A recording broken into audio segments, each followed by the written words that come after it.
a electric local changa zanina pathura soitori social media le lo pangti khove maso na lo chozeli changka na nasada arokewa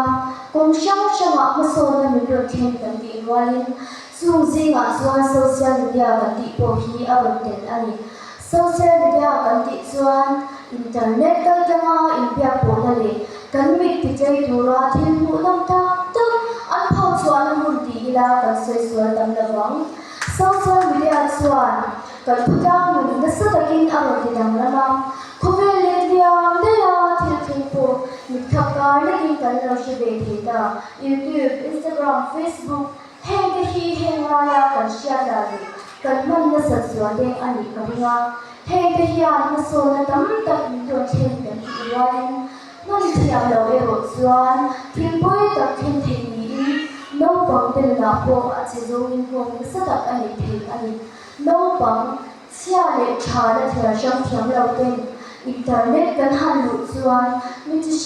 shang an lo lang tuara mi dang ti ta te zir le mai tu le kan ngai san song te ama ve mai cha por kan ni awang kan ri ru ashwaya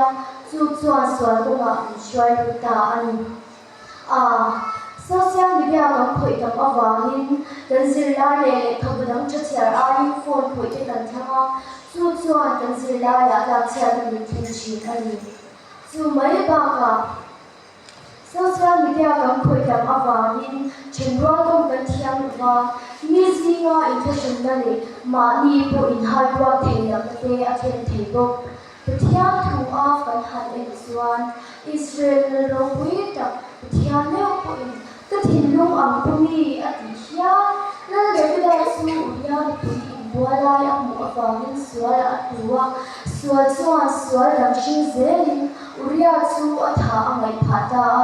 pathian shimna nasada amma chun angai phata ani pathian thuwa ve kan ham en suan thil dang zong ain I thinu ve chalo atia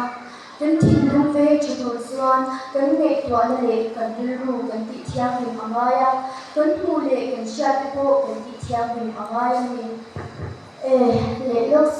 so wangin ke ni PCD no pangti chuan pathia le kan nu le pa te thu oin heng social media kan hu chin thil nam tak chang yan kan nin thiar hin angaya social media kan khoi ani po in athen thei ang perin khoi ila atam nge ya kan chate le kum na le kan zila de chata ka zila kan hun o de kan zo zel tu mangu kan lo ne